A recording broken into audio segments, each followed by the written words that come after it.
In this lesson, I'm going to show you a practical way to start building your confidence around the fretboard. Let's get into it. 1, 2, 3, 4.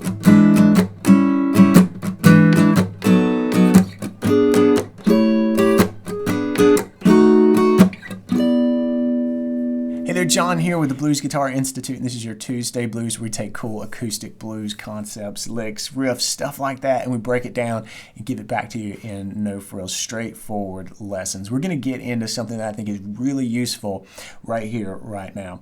And it does require a little bit of a knowledge of chords, of seventh chords, and if you're not familiar with some of the movable seventh chord shapes, then I'll link up some lessons that you should definitely check out. But once you're familiar with those, I think this will be very helpful to you. It was for me.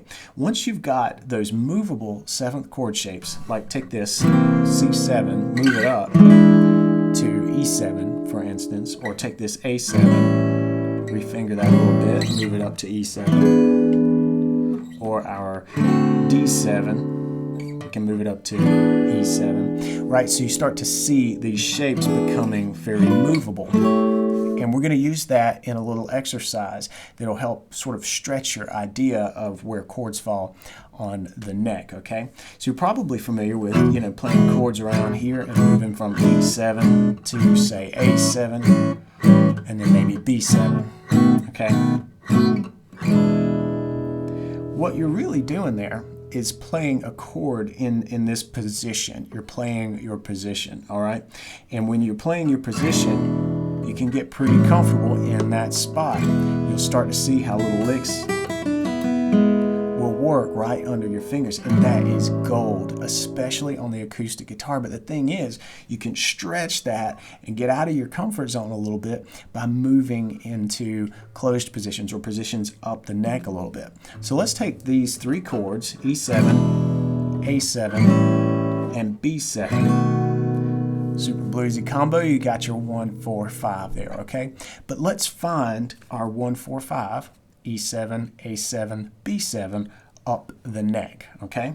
Let's use this C7 shape, move it up here. And then what I want to challenge you to do, and I'll give you this one and one other as an example, but I want you to take this, strum through just a little progression. Doesn't have to be anything super bluesy. This is more about getting the notes to fall under your fingers very conveniently and very quickly in the end. But take this E7 and look for your 4 chord that is closest to this fingering, all right? And what you're going to find is, you need to move into A7, all right? That your A7 can be right here. Now that's the big bar chord form, and I like to use this sort of mini D shape in the middle of the neck right here. And that's the chord, the A7 chord voicing that is right next to the E7 where we're already playing. So if you're jamming on E7, this can be a really good sounding A7 to go to next.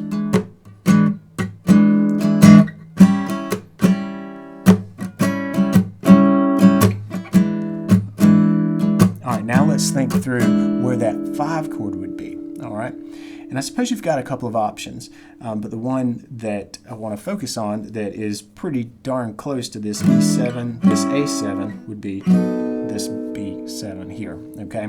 Barring across the top 4 strings and making sure to get that flat 7 sound, the A on the first string, okay?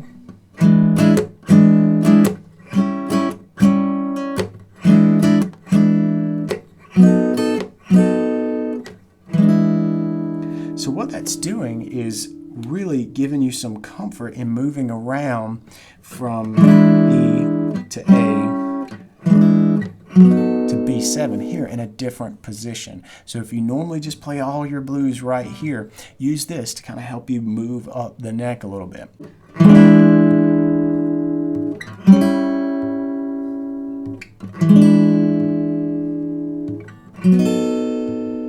All right, I told you I'll give you another example, and we're going to look at that one right here. We can play the E7 with this form, and maybe just clean that up a little bit, and we can play really focusing on these 3 strings, 4, 3, and 2. All right, and now let's kind of just chunk along on this chord and find our A7 that's really close to this voicing of E7. on the fretboard, and then let's do the same thing with B7, and you'll find it won't be these same shapes, right? That just won't work. So let's start here. There we go. There's our A7, there's our root A, and then this cool little 7th chord shape falls right under it, okay? It's always important to kind of know where those shapes could be. They could be right next to you when you're playing in perhaps what could be a little bit unfamiliar territory on the fretboard, okay? And you can find something that you already know and lock into it. It requires something, okay? It requires knowing these shapes. It requires knowing the frets, the notes on the fretboard, so that you know that this is an A and that your A7 can be built right off of that. And again, lessons in the Tuesday Blues series to help you out with that. Please check that out if none of this makes sense to you. But to keep going with the lesson here, we can move here from our E7 to this A7. Where would our B7 be? Well, we can find one right here in this 3-fret zone. Right there, just that cool little mini shape. And again, I'm not focusing on playing these big, full, blocky bar chords, for instance, on the fretboard. What I want you to do is find the essence of the chord in some movable shape, okay? We want to build the sound of these 7th chords as close to our root chord, our tonic, rather, as possible. Example 2.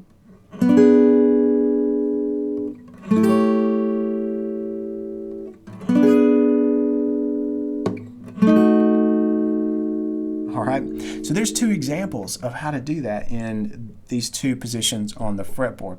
I want to challenge you to start with an E built off of the 9th fret and then put together the nearest A7 and the nearest B7 and just kind of strum through. You don't have to do any rhythm work at all. Just strum, count to 4, and change chords. That's going to be a great exercise to help you map out how these different chord shapes relate to each other as you move up the neck. And being able to do that as an acoustic guitar player, whether fingerstyle or flat picking, is gold. It is really, really helpful because there's quite a lot of chording involved in our brand of blues. All right, try this out on your own. I've given you 2 different spots where it works, and you're probably already familiar with your open position. So come up here and give this a try, leading off from an E built around the 9th fret position. Okay, you see what you come up with. Look for the A7 that's really close to that, as close as possible, and look for the B7 that's as close as possible to that E7. Find that chord grouping that really sticks together and work on this in your practice and try to find new ways of playing the same chords. It's really going to open up your playing a whole lot and give you some confidence